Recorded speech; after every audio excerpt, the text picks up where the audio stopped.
Bonjour, ne soyez pas effrayés par la vitesse des véhicules, ni impressionnés par la mienne, la vidéo est accélérée. Avant le départ, rappel de l'équipement indispensable, le casque, qui devrait à notre avis être obligatoire pour tous. Nous débutons donc notre petite balade au pied de l'avenue Charles de Gaulle, à quelques encablures du collège Martin-Nadeau, qui pourrait facilement être desservi par une piste cyclable.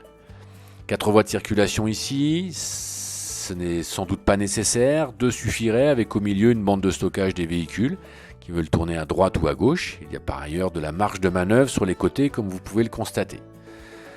2 rues perpendiculaires qui permettent de desservir l'école Jacques Prévert, beaucoup d'options possibles donc. Nous pencherions plutôt pour le passage de l'une d'entre elles en sens unique, ce qui permet de dégager l'espace nécessaire à une voie bidirectionnelle pour les vélos.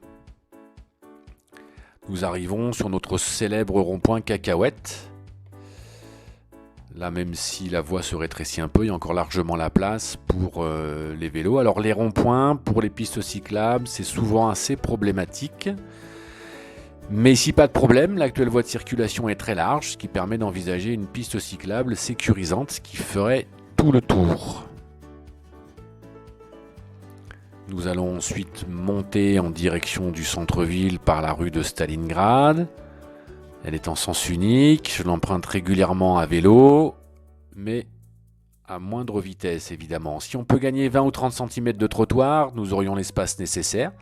Sinon la solution consisterait à supprimer une partie du stationnement pour l'orienter vers les parkings proches.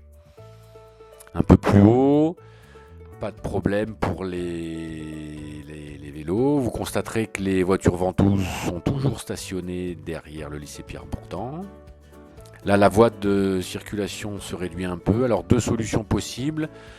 Suppression du stationnement en priorité au vélo sur une vingtaine de mètres. La cohabitation devrait être possible tout de même. Voilà, là, après l'espace se dégage. Et nous allons entamer notre montée par la rue de Londres, puis le boulevard Carnot. En petit développement. Alors là, il y aura des choix à faire, avec toujours pas mal d'options possibles. Et même les piétons marchent rapidement, puisque nous avons un petit peu de temps et que nous allons passer rapidement sur le côté de la place Beugnot. Profitons-en pour dire qu'il faut de toute façon y envisager une restructuration d'envergure dans laquelle le vélo aura naturellement toute sa place. Vous voyez les véhicules qui dépassent.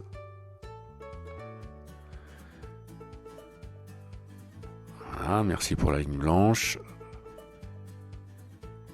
Voilà.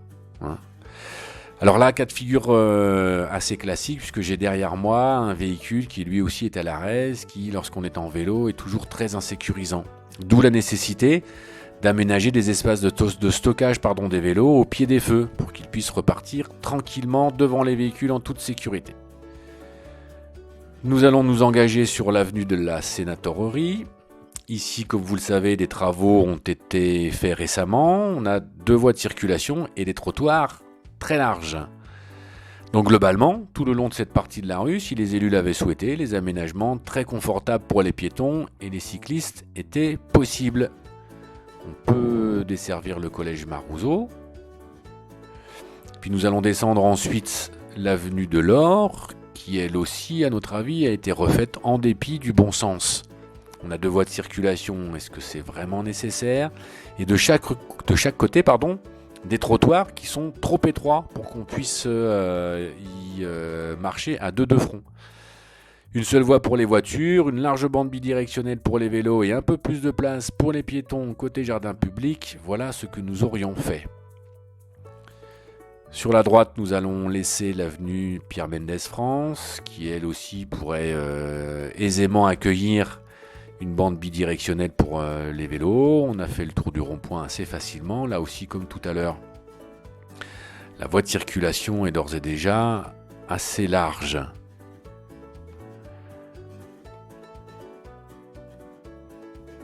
Et nous allons remonter donc vers la place Beugnot par la rue de Verdun.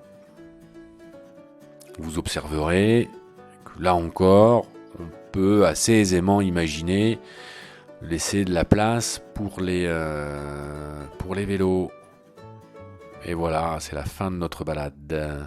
Voilà. Comme vous avez pu le constater, un réseau à la fois accueillant et sécurisant pour les vélos à Guéret est parfaitement envisageable, notamment si l'on accepte de restreindre la place inutilement accordée à la voiture sur un certain nombre de nos grands axes.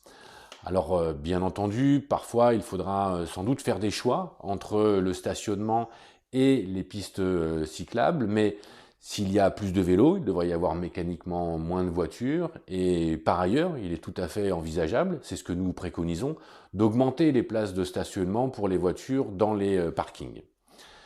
Nous ne disons pas que tout cela est simple, mais nous affirmons que rien n'est impossible et que, en particulier, s'il y a de la volonté politique, nous pouvons y parvenir.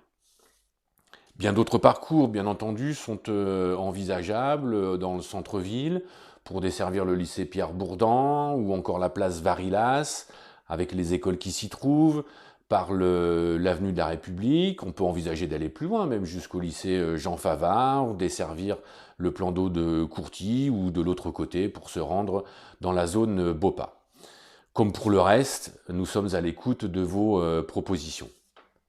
Bien entendu, ces aménagements de pistes cyclables doivent être envisagés dans une perspective plus globale, avec une refonte sans doute des plans de circulation, des installations pour le stationnement des vélos en ville, une sensibilisation du public, pourquoi pas la location de vélos à assistance électrique ou éventuellement des compléments par rapport aux aides qui sont déjà accordées pour l'achat de ces mêmes vélos à assistance électrique. Voilà, c'est tout pour aujourd'hui. Nous vous donnerons rendez-vous néanmoins très bientôt pour vous apporter une nouvelle, une information que sans doute certains attendent avec impatience. Au revoir.